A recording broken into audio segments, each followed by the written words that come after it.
Hello, my name is Navigator, and in today's video we're going to be taking a look at the Jazzwares AEW, what is this, the Unmatched collection, I apologize, PAC figure, and this is of course from Series 7 and number 56 in the line. This is a figure that I wanted the most out of this entire series, and I don't think they show on, oh they do show on the back, I always forget. But we had, Thunder Rosa, Rey Fenix, Hook, Penta El Zero Miedo, PAC, and the LJ and CM Punk.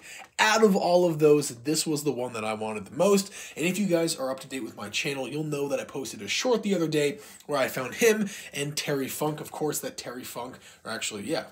Of course, that Terry Funk is up on the channel right now. You can go check out that review. But in today's video, I wanted to, I'm all over the place today. I apologize, but I wanted to unbox PAC. I waited until Wednesday because, of course, AEW Dynamite is on tonight. And who knows, maybe he'll show up with some grand return or something. I doubt it, but I wanted to unbox an AEW figure on a Wednesday. I also fairly recently, got Rey Fenix and Penta El Zero Miedo from this line, so I can complete the Death Triangle before they release that 3-pack. So I'm very happy. All right.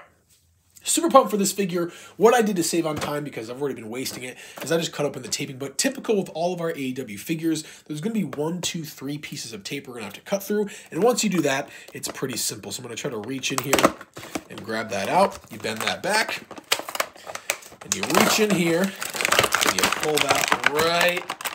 Oh, I guess with some trouble, I'll pull that right out. And as old Kyle Peterson says, go give some love to Kyle Peterson. See ya later.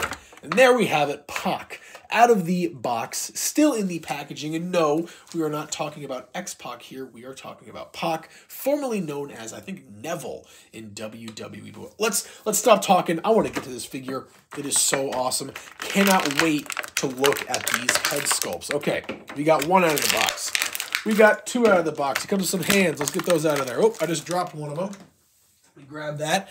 We got 2 fisted hands. And, of course, the figure itself. So like I typically do, we'll take a look at the accessories first, and then we can get to the figure itself. I'm going to take out my trusty WWE stand, and I'm hoping that, at the very least, that backdrop should keep him upright. Yeah, I think we're doing some balancing there. Wonderful. Okay, so the first accessory I can go over is going to be these fisted hands.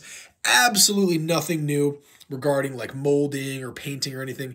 Pretty typical fisted hands. Not going to waste any more time on that. Let's get to these heads though. So we have this normal PAC kind of screaming face right here. You can see they did a great job with his kind of like, he only has hair like the top of his head, but it's long and the rest is shaved. They did a great job with that. You can't really pull it up too much, but I just love how that looks. That is super, super cool. And this face is just going to be him screaming. So there you go. And the next one that we have, and probably the one that I will have equipped with him because I think it's the coolest, is going to be this one right here where he has these bandages over his eyes. I mean, imagine a blind wrestler. How cool is that? So I'm definitely going to have this one equipped with him. I think personally that this is the coolest head sculpt. But the one that is equipped on the figure, which we will get to now, takes a second place in that, and that is going to be PAC with an eye patch. Patch PAC, if you will. And let's see if this will focus. There we go. And that looks just as great. I love that. Although I really wish this was kind of like an accessory that you could take off. I'd love to put this on my Moxley back here. Oh, so the camera is only focusing on him, but that's good because we're going to go over this figure. Let me straighten out his arm here a little bit. There's the AEW mic. I'm just going to keep it in his hand. You guys have seen that thing 1,000 times, at the very least on my channel. But on his arms here, aside from the head sculpt, he does have some arm wraps. So he's got a red band on this one and a black band on that arm. And man, I love that. That is such a cool feature to have. He also has black wrist tape on his forearms. That looks sick. He's got this kind of black and red scheme going with his trunks here, and those move down to the boots. Nothing on the back there. A little disappointed, but I don't really think that he has like a logo or anything. But maybe his name would have been kind of nice. And then down here, something that I love is these long wrestling boots. He's got the knee pads that match the trunks right there. As you can see, that black and red. And then the legs here, pretty straightforward. Let me see if I can focus it a little bit, if I can. But they're very, very straightforward legs. Nothing too crazy, nothing special going on with this. But I love how that looks. The stature of the figure is pretty cool. He's a fairly shorter guy, but this is, he's a pretty hefty guy as well. And I think that this is a perfect representation of him in figure form. So what I'm going to do, before we wrap up the video, because man, AEW is coming on soon, I got to hurry this up. I'm going to throw on this blinded head sculpt with him. Ooh, actually went in there pretty well. Let's take this mic out of his hand. Actually, let's take the whole hand off. Why not? Oh, almost destroyed my whole camera there. Oh my gosh.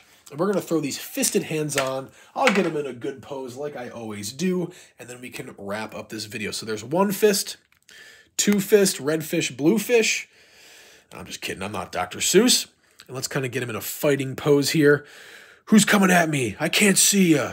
All right, well, something I can notice is it's really, he's not stiff or loose or anything, but these joints, you kind of got to get him out of place in order to start moving him around. Let's see if he holds there. Will he? Will he? Beautiful. There we go, folks. So once again, we got 2 extra head sculpts with him. I believe this is the only figure where they've done something like that, aside from an Ultimate maybe, where they just kind of have 2 extra heads or 3 heads in total.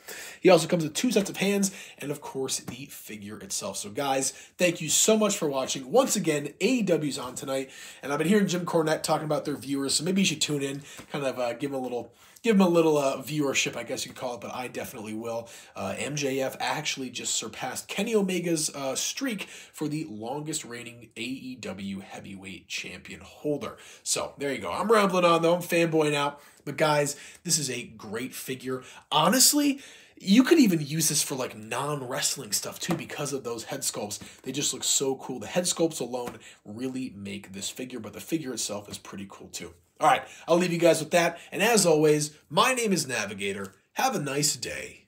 Take care.